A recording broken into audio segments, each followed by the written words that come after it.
I'm Alex, and you're tuned in to Climate Action Figures.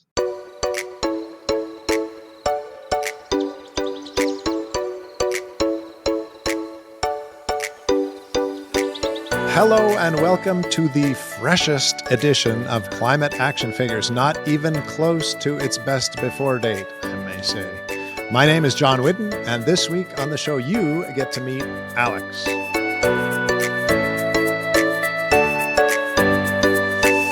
This week's Quick Fix is brought to you by Sean on Canada's beautiful East Coast, and Sean says, I use True Earth laundry strips instead of regular detergent. He talks a little bit about it. True Earth is not the only brand. They're available in many grocery stores even these days, although at a marked up price. You can get them on their website, he says, for cheaper. This just happens to be something he mentioned. No sponsorship on this show.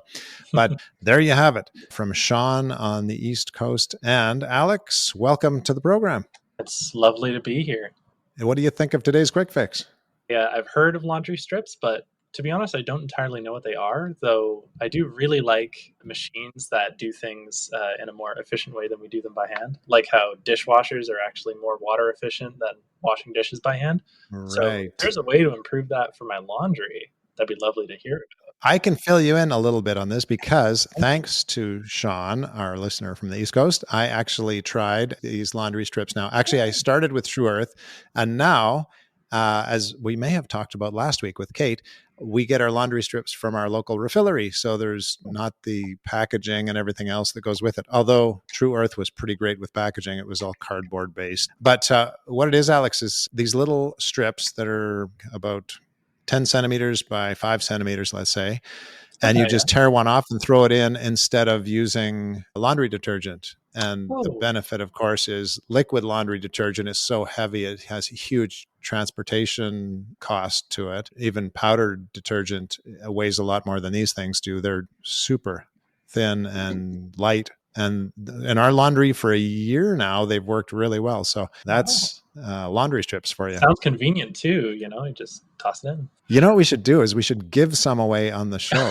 That's what we should do. I'd definitely take some, but would that not be getting closer into that sponsorship thing? I guess we'd have to be careful. We'll just give away no-name brand laundry strips. Yeah. How about that? And speaking of giving things away, I meant to mention that we have a giveaway this week. And I didn't even warn you about this, so it'll be a surprise to you too. Canadian Parks and Wilderness, who is also not a sponsor of this program, gave me this great medium-sized t-shirt. Describe it to us, Alex. So it's a lovely t-shirt. What would you say that color is there, John? Army green. How about that? Army green, yeah, with an even brighter green logo there, with a bear, and you have some mountains and just a beautiful kind of landscape that we associate with Alberta wilderness there. So wonderful description. If you would like to win that t-shirt, here's what you have to do, listener or viewer. Write in to climateactionfigures@gmail.com and be the first one to do so, and you win that shirt, and I will mail it to you. How about that? Even mails it. Get in on that. Great. Now, Alex, we met this past summer when I stopped in at the visitor center at Police Point Park here in Medicine Hat, and you told me all about snakes. Have you always had an affinity for snakes? So yeah, that's right. When I was working at Police Point Park, you popped in. That's how we first met. And at the time we had this big display on all the native snakes in Alberta. When I started working there, I was super excited that was the first display because you're absolutely right, John. Yeah, I have had a huge obsession with reptiles and snakes, especially when I was a lot younger. It sort of faded over time. Now I'm more into plants and such, but things with scales and forked tongues they were my thing for a long time. So since you had this love for snakes, do you want to give us some interesting facts that you've learned about snakes over the years? One I picked up very recently at Police Point Park from all the knowledge that we share there at the Interpretive Center, so much cool stuff, is that bull snakes are our largest by length snake in Alberta. But despite being the largest, they also climb trees. So you should look down, but also up. Although they're not up there to go after you or anything. They're just trying to get off the hot ground sometimes and kind of allow themselves to circulate air around them and regulate their temperature a little bit better. But it's also to avoid predation because, If you're on the ground, that's kind of where Ah. a snake is expected to be. But if you're in a tree, the things that are trying to eat you might not be able to get you. I have met a number of bull snakes on the paths in Medicine Hat, and I also know that they are harmless to us. They absolutely But are. I want to ask you, because this is such a misunderstood topic, about rattlesnakes, Mm-hmm. because rattlesnakes are far less dangerous than most people realize too. Is that correct? That is absolutely correct. Yeah. Do you want to tell us a little about why that is? The first thing is, personally, I've had probably 20 plus encounters with rattlesnakes. A lot of those are probably with the same snake multiple times. Because back when I worked with SEAWA, a local organization in Medicine Hat, I'm sure we're going to talk about them later. We had a couple sites that had some like nesting locations, and so often we'd pull up and we'd have to check under cars before we got out by like tapping things on the side to make sure there weren't any snakes under there. So I've ran into them a lot, and I've never been bit. So these aren't creatures that are looking to go and get you. It is their absolute last ditch effort. A thing I always like to say about rattlesnakes is that they're the most polite venomous snake in the world because they don't want to bite you at all, and they've even through evolution got this amazing little warning system that lets them go, "Hey, I'm here. Don't step on me." Right? So Right.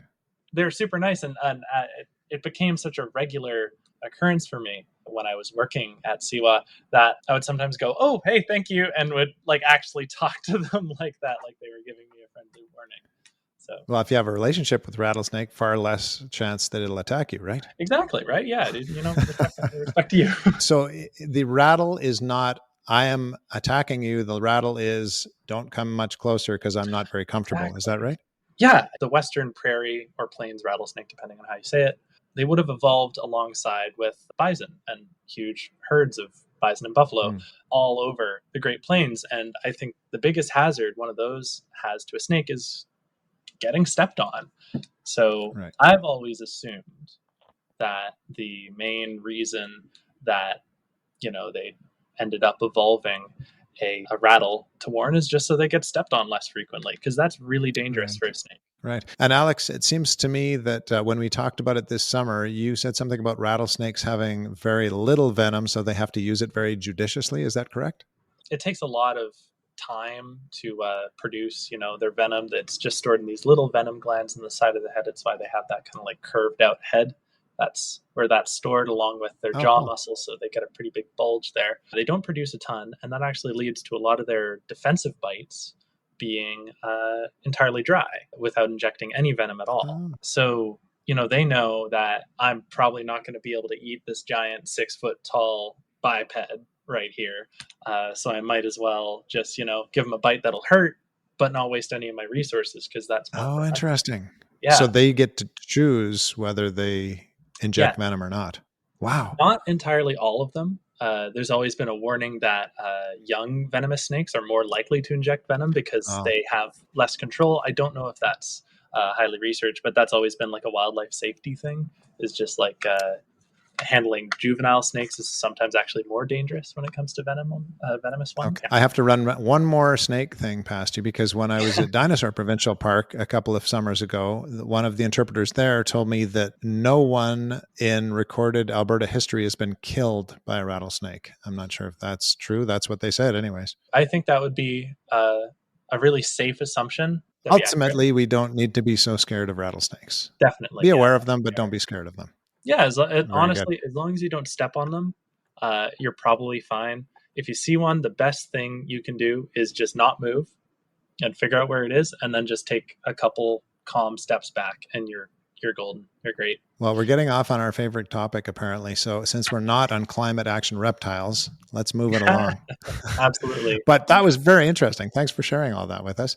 You mentioned a wonderful organization called SEAWA, and I know a couple of people who are involved in that here in Medicine Hat, and it is fantastic what they do. Would you like Yeah. to tell us a little bit about that? So yeah, SEAWA is the Southeastern Alberta Watershed Alliance, and that was actually my first summer position after my first year at Medicine Hat College in the environmental biology and reclamation technology program, which I since graduated from, and now I'm up here at University of Lethbridge. But yeah, SEAWA is super cool. I when I was there, I was a riparian research assistant. A lot of my work revolved around checking up on our restoration sites. I would do data collection. I did a lot of watering actually to keep up some of those locations. I was also doing things like planting trees and all kinds of vegetative work. It was really amazing experience and such special work. No one else is doing that in Southeastern Oh, that's Alberta. great. When you think about SEAWA, what do you think their most important facet is in the way they fit into the environmental puzzle? Well, SEAWA, of course, is a watershed alliance. So the majority of their discussion is water resources. And why is that important? So the reason that's important is because water is our main resource for life. It's every creature's resource for life as well. And the effects of climate change can really deplete water resources.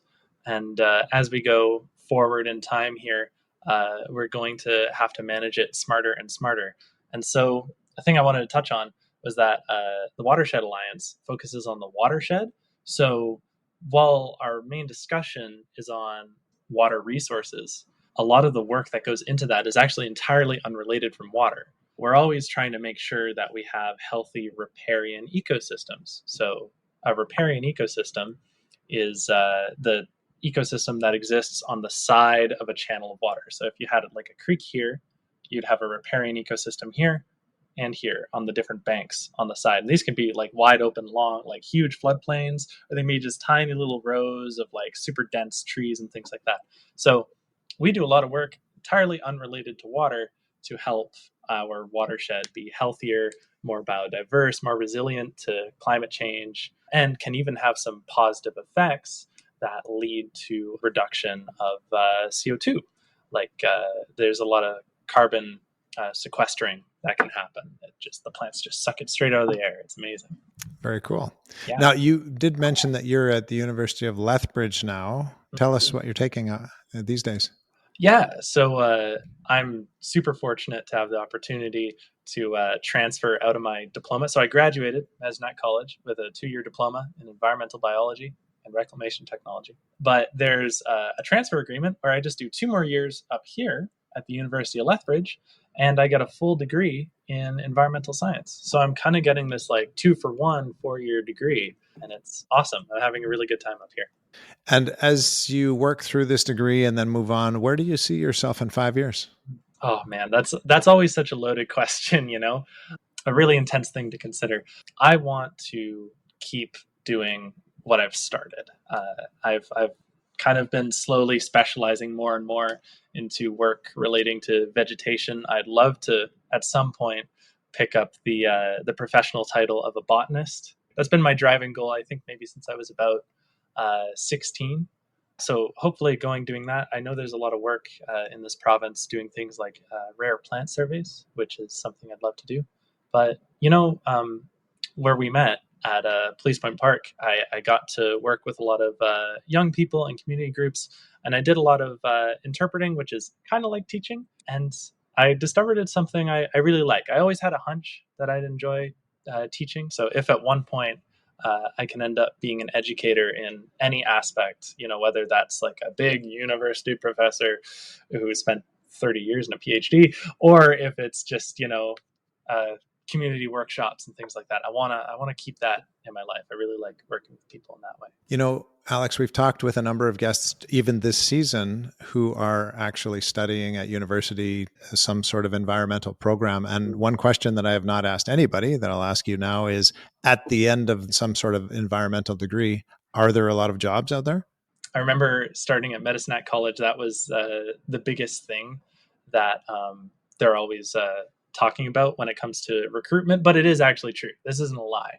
It is one of the fastest growing sectors in the world, and in Canada in particular, because we have a lot of land. As the arrogant worms once said, Canada is really big. Yeah, we have a lot of land to manage. So, getting into the sciences that work with all that land is a really great opportunity in this day and age. Now, Alex, I'm going to put you on the spot with an audience member question. I just got it today, and I love the question, so I'm going to throw it your way. Twyla says, I would love to hear from one of your guests if they ever feel particularly anxious about climate change. And if they do, what their favorite coping strategies are. So is that a fair question to throw at you? I just want to say, Twyla, that's an amazing question. I think everyone, if you run into any kind of environmental professional, ask them that. That is the thing, because we'll all kind of have like a different take on it, but we all kind of fit in a similar space. In my studies, I'm always inundated with all kinds of warnings, predictions, scientific understandings, and they're always delivered very casually, and so it can kind of it's a mix of, you feel desensitized a little bit, but also very hyper aware. We're always talking about it. A lot of the conversations I have with my friends that I went to college with and work in this field, that we're always considering it. We're always seeing it. And, my biggest coping mechanism is kind of using it as energy in a way, because I'm already here in, surrounded by this stuff. I'm also learning solutions. And so I kind of use it as a inspiration in a way. It's like, okay, we know the full extent of this, and we learn more and more every day about the full extent of this issue. And so I kind of channel that and put it into everything I do. Obviously, that doesn't quell anxiety all the time. So I also really lean on people around me. I think the worst thing you can do with your anxiety about climate change is isolating yourself. Find the people who care. Find the people you can talk to, and just discuss it all the time. Discuss all the little things. And if you're both anxious, like, oh man, this sucks, what do we do? I found researching solutions together is actually really nice. I remember my current partner came to me one day and was like, I'm just super anxious about this. And I was like, well, let's get on the internet and let's dig up some stuff. And it made her feel a lot better. So I think doing that with, loved ones, friends, anything is a great way to tackle it. Wonderful advice. I'm reminded of a guest we had last season. I think it was episode 19. Jacob came on, and he's this social media star now in the States and Canada, all around the world. I think he's got a huge number of followers. I don't want to say how many because it changes regularly. He's in New York, and he goes around with his phone and he shares positive environmental stories every day. That's all he does. Oh, 1 minute. I might have actually seen some of those. Yeah. There you go. So there's another idea for anxiety that's sort of along the same lines of what you're saying. That stuff that Jacob would be sharing is exactly the kind of things you want to try and find and focus on. Because if you go like, okay, we know so much about the problem, let's also focus on the solutions. Because there's, I'd say, more research into that happening now, and more people working super hard towards it. Well, we are running low on time. So, Alex, we should make sure we ask what your climate action is. Have you got something chosen for us? I've already touched on a little bit, but I would say try and immerse yourself in it as much as you can. So that means embracing the problem and embracing the solutions, and trying to find ways in your life, and in particular in your career. Only 20, but I've modeled my entire career around climate change and climate change solutions and all this stuff associated with it. It's really amazing because you can get paid to do many different things that help towards making a healthier environment for the future, just making the planet a better and slightly cooler place. That's a great tagline, making the planet a better and slightly cooler place. Exactly. Yeah. And so, you can get paid to do that.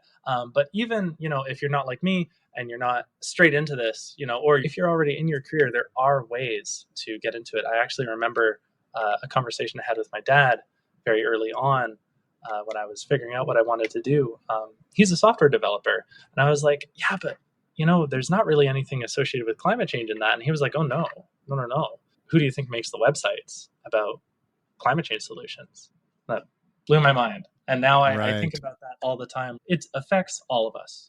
This is a whole world thing, but that means we are all involved. We all have a part we can play. So no matter what you're doing, if you're a business student, if you're economics, if you're a nurse, if you're a doctor, if you're a firefighter, if you're a policeman, no matter what you're doing, there's something you can work into it. And if you want to, that is available for you, and you can get paid to do it. That's the biggest thing. It doesn't all have to be volunteer. Very interesting thought. Thanks for sharing that.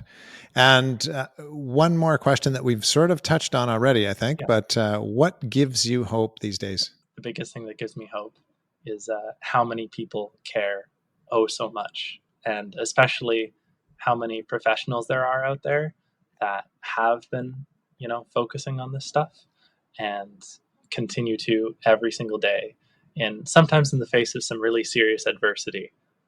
And it fills my whole soul to think about all the people around the world that are pouring so much care, so much thought, and so much love into making this work out. All the people give me hope.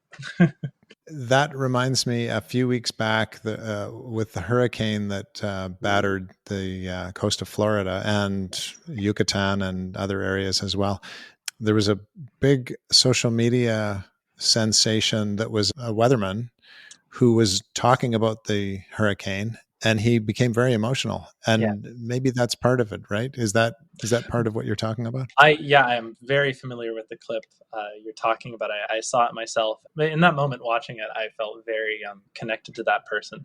There's all these professionals out there working towards this, and we really, really care. Watching that, I was filled with hope. It was frightening, by all means. It's a really serious hurricane, and the impacts of it were massive, and that shouldn't be glossed over. But at the same time, I saw how much he cared, and that there are so many people out there that care. So if you feel alone on this issue, if you feel like these worries are all your own, just remember that there's so many people out there that care so much. And you're telling us the truth about only being 20 years old, because there's a lot of wisdom in your words, Alex. Thank you. I've always been told I'm a very old soul. Well, thank you very much for joining us on Climate Action Figures today. It's my absolute pleasure, John. Thank you. And thank you for joining us, dear listener. If you like what you've heard and you want to share some of that wisdom, please do share the podcast with a family member or maybe a friend. Heck, why not a complete stranger?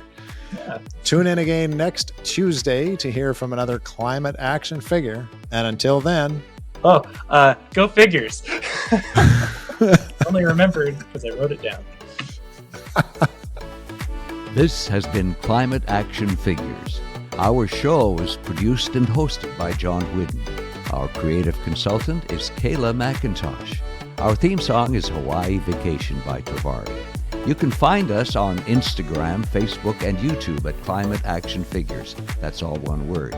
And if you have any other questions or comments that arose from this or any episode, feel free to reach out to us at climateactionfigures@gmail.com. And thank you for listening. We'll be back next week with another Climate Action Figure.